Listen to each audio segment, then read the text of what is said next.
মঙ্গলবার ঘড়ির কাঁটায় তখন বিকেল 4টা। চট্টগ্রাম বন্দরের নিউমুরিং কন্টেনার টার্মিনালে অনেকের চোখে মুখে আনন্দশ্রু। এই আনন্দ নতুন জীবন ফিরে পাওয়ার।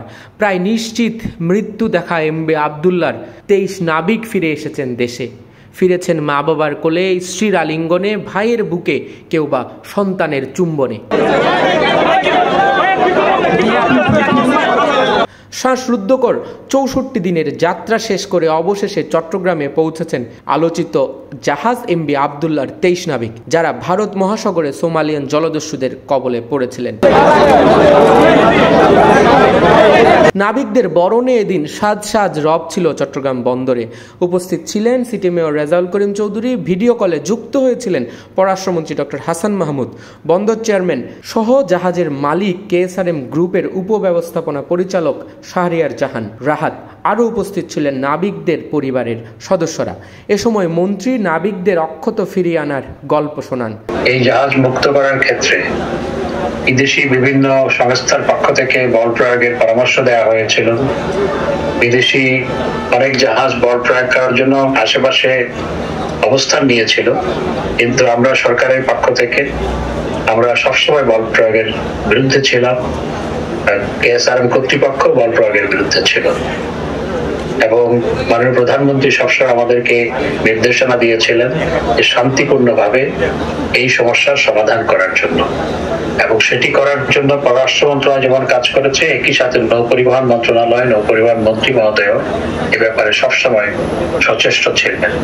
এবং আমি ধন্যবাদ জানাই KSRM কর্তৃপক্ষকে। সংশ্লিষ্ট সবাইকে ধন্যবাদ জানিয়ে জাহাজের মাস্টার আব্দুর রশিদ শোনান বন্দি সেই দিনগুলির কথা। একটা অ্যালার্ট থাকে, ওরা দিচ্ছিলাম, তখন তাকে ওরা দ্রুত এসে খুব সবকিছু অতি দ্রুত করছে। ওরা অনেক স্পিড বোটটা 30-35 মাইল স্পিডে চলে, ওরা এসে আমরা তো 10 মাইল, তো ওরা খুব তাড়াতাড়ি জাহাজ উঠে গেছে, ওইটা ব্রিজে চলে আসছে। আমি আর সেকেন্ড অফিসার, আমাদের যে হিডেন একটা রুম থাকে এখানে সেফ আমরা থাকবো, দেন নেভি আসে আমাদের রেস্কিউ করবো, ওটা আমরা করতে পারিনি। তো সেকেন্ড অফিসার আটক হওয়ার পরে দেন আমি গেলাম, আমি দেখি সেকেন্ড অফিসারকে তারা 4টা AK-47, পরে জানি এগুলো AK-47 টাক করে আছে, প্লাস আমার দিকে 2 জন। আমি যখন ব্রিজে ঢুকলাম আমি হাত তুলে স্যারেন্ডার করে, সবাই সুস্থ অক্ষতভাবে আসছেন এবং তাদের পরিবারের মাঝে ফিরে যাবেন।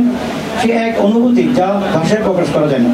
সোমালিয়ান জলদস্যুদের কবলে 1 মাস জিম্মি থাকার পর মুক্ত করা হয়েছিল MV আবদুল্লাহ জাহাজ ও এর 23 নাবিককে। মুক্তির 1 মাস পর সোমবার দুপুরে বঙ্গোপসাগরে বাংলাদেশের জলসীমায় কক্সবাজারে পৌঁছে জাহাজটি সন্ধ্যা 6টা নাগাদ সেটা কুতুবদিয়ায় পৌঁছে নোঙর ফেলে। এরপর মঙ্গলবার তারা চট্টগ্রাম পৌঁছান।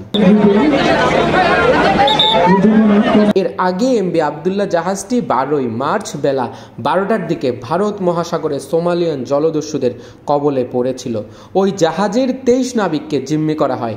জাহাজটি কয়লা নিয়ে আফ্রিকার দেশ মোজাম্বিকের মাপুতো বন্দর থেকে সংযুক্ত আরব আমিরাতের আলহামরিয়া বন্দরের দিকে যাচ্ছিল।